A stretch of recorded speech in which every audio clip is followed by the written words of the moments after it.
Friends அனைவருக்கும் வணக்கம். நீங்கள் பார்த்துட்ருக்கிறது சாமந்தி செடி. நான் ஆன்லைனில் வாங்கி ஒரு 3 தொட்டியில் நடவு செய்து வச்சேன். இப்போ ஒவ்வொரு தொட்டிலையும் ஒவ்வொரு விதமான வளர்ச்சி இருக்குது. ஒரு க்ரோ பேக்கில் வச்சுருக்கேன், நல்ல செழிப்பாக வளர்ந்துட்டு வராங்க. அதே ஒரு பக்கெட்டில் வச்சேன், நிறைய பூச்சி தாக்குதலோடு இருக்காங்க. ஸோ இந்த பூச்சி தாக்குதலிருந்து கட்டுப்படுத்தி செடிகள் எப்படி மீட்டு கொண்டு வர்றது, இந்த தொட்டியில் இருக்கக்கூடிய முட்டுக்களெல்லாம் மலர்கள் ஆகணும்னா அதுக்கு என்ன மாதிரியான உரங்கள் கொடுக்கறது, அதான் இந்த வீடியோவில் பார்க்க போகிறோம். மிஸ் பண்ணாமல் பாருங்கள் ஃப்ரெண்ட்ஸ். ஏற்கனவே ஒரு டெரஸ் கார்டனில் ஒரு 3 தொட்டியில் வெள்ளை கலர் சாமந்தி நாட்டு வெரைட்டி வளர்த்து வரேன். 3 தொட்டி நிறைய பூக்கள் கொடுத்துட்டாங்க. நான் வாங்கும்போது இது என்ன கலர் அப்படின்னு தெரியல, பூத்த பிறகு தான் ஃபுல்லாகவே இது ஒயிட் கலராக இருக்குது. நிறைய கார்டன் வீடியோவில் நண்பர்கள் எல்லாம் கலர் சாமந்திகளை வாங்கி வளர்க்குறத பார்த்து எனக்கும் ஆசை வந்துடுச்சு.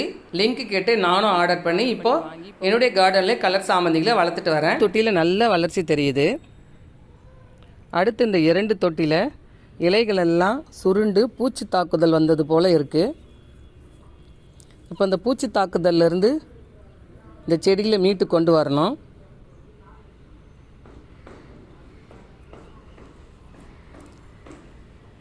இந்த தொட்டியில் இருக்கக்கூடிய மொட்டுக்கள் எல்லாம் கருகாமல் பெரியதாக பூக்கணும். இப்போ பிப்ரவரி மாதம் தொடங்கியிருக்கு, நல்ல வெயிலும் அடிக்குது. இப்போ நம்ம உரங்கள் கொடுத்தா தான் இந்த மொட்டுக்கள் எல்லாம் மலர்களாக மலருவாங்க, இல்லைன்னா வெயிலோட தாக்கத்தில் கருகவும் தொடங்குவாங்க. இப்போ அதான் இந்த வீடியோவில் பார்க்க போகிறோம் ஃப்ரெண்ட்ஸ். வீடியோ மிஸ் பண்ணாமல் பாருங்கள். ஒரு தொட்டியில் பாருங்கள், இலைகள் வந்து சுருண்டு இருந்தாலும் ஒரு 2 பூக்கள் அழகாக பூத்திருக்கு. கலரும் ரொம்ப அழகாக இருக்குது பாருங்கள். மொட்டுக்களை நிறைய எடுத்திருக்காங்க. மாவு பூச்சி தொல்லை வந்திருக்கு. பக்கத்தில் தக்காளி செடி இருக்குது, அதில் இருந்து அந்த மாவு பூச்சி எல்லாம் இதில் ஸ்ப்ரெட் ஆகிட்டுக்கிறாங்க. இது இப்படியே விட்டோம் அப்படின்னா ஃபுல்லாக ஸ்ப்ரெட் ஆகி நமக்கு பூக்களையே கொடுக்க மாட்டாங்க.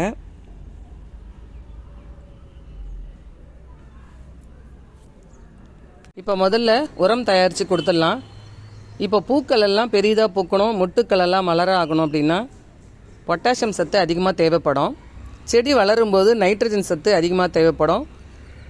இப்போது பூக்கள் எடுக்கும் பொழுது பொட்டாசியம் சத்து அதிகமாக இருக்கக்கூடிய உரங்களை நம்ம கொடுத்தா இந்த மொட்டுக்கள் எல்லாம் மலர்கள் ஆவாங்க. வீட்டு கிச்சன்லேருந்து கொஞ்சம் கடுகு எடுத்துகிட்டு வந்திருக்கேன். கடுகில் அதிகமான அளவுக்கு மைக்ரோ நியூட்ரியன்ட் இருக்குது. அடுத்தது கடலை புண்ணாக்கு பொடி பண்ணது இருந்தது, அதை கொஞ்சம் எடுத்துக்கிட்டேன். அடுத்தது வெங்காயத்தோல் இருந்தது, அது கொஞ்சம் எடுத்திருக்கேன். வெங்காயத்தோலில் அதிகமான அளவு சல்ஃபர் சத்து உள்ளது. அதோட பொட்டாசியம், ஜிங்க், அயன் இது போன்ற பல சத்துக்கள் இந்த வெங்காயத்தோலில் இருக்குது, அதுவும் கொஞ்சம் எடுத்துக்கிட்டேன். இப்போது இது 3த்தையும் மிக்சியில் போட்டு நல்லா பொடியாக்கி கலவை உரமாக இப்போ என்னுடைய செடிகளுக்கு நான் கொடுக்க போகிறேன். பாருங்கள், எல்லாத்தையும் மிக்சியில் போட்டு நல்லா பொடியாக்கி எடுத்துக்கிட்டோம். இப்போ ஈவனாக மிக்ஸ் பண்ணிடலாம். இது மட்டும் பத்தாது, இதனோட கொஞ்சம் மாட்டுச்சாண எரு என்கிட்ட இருக்குது, அது ஒரு கைப்பிடி அளவு இதனோட கலந்துக்க போகிறேன். அதில் NPK என்ற சத்து அதிகமான அளவு இருக்குது. இது எல்லாத்தையும் மிக்ஸ் பண்ணி கொடுக்கும்போது செடிகளில் பூக்கள் வந்து சீக்கிரமாக பூக்கிறதுக்காக ரொம்ப உதவி செய்யும். அதனால தான் நான் மிக்ஸ் பண்ணி எடுத்திருக்கேன். இப்போ கொடுத்துடலாம். எல்லாத்தையும் மிக்ஸ் பண்ணிட்டோம். இந்த உரத்தை இப்போ செடி தொட்டிகளுக்கு மண்ணை கிளறி கொடுக்க போகிறோம்.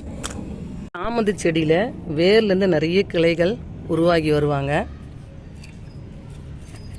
மண்ணை வந்து ரொம்ப லைட்டாக இப்படி லூஸ் பண்ணி விடணும், இல்லைன்னா வேரெல்லாம் டேமேஜ் ஆகிடுவாங்க. அதுக்கப்புறம் ஒரு கைப்பிடி அளவு நல்லா சுற்றி இப்படி கொடுத்துட்டா போதும். இப்போ மண்ணை ஈவனாக கலரி விட்டாச்சு.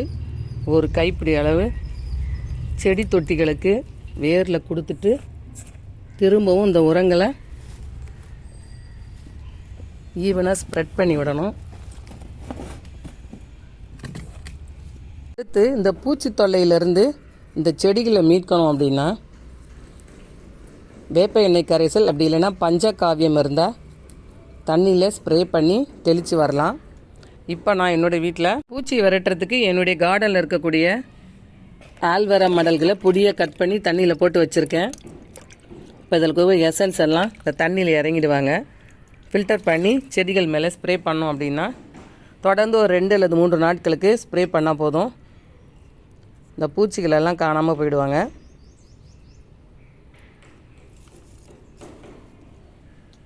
ஃப்ரெண்ட்ஸ் பாருங்கள், இந்த உரம் கொடுத்த பிறகு ஒரு வாரத்தில் என்னுடைய சாமந்தி செடியில் இருக்கக்கூடிய மொட்டுக்களெல்லாம் எந்த அளவுக்கு மலர தொடங்கிட்டாங்கன்னு பாருங்கள்.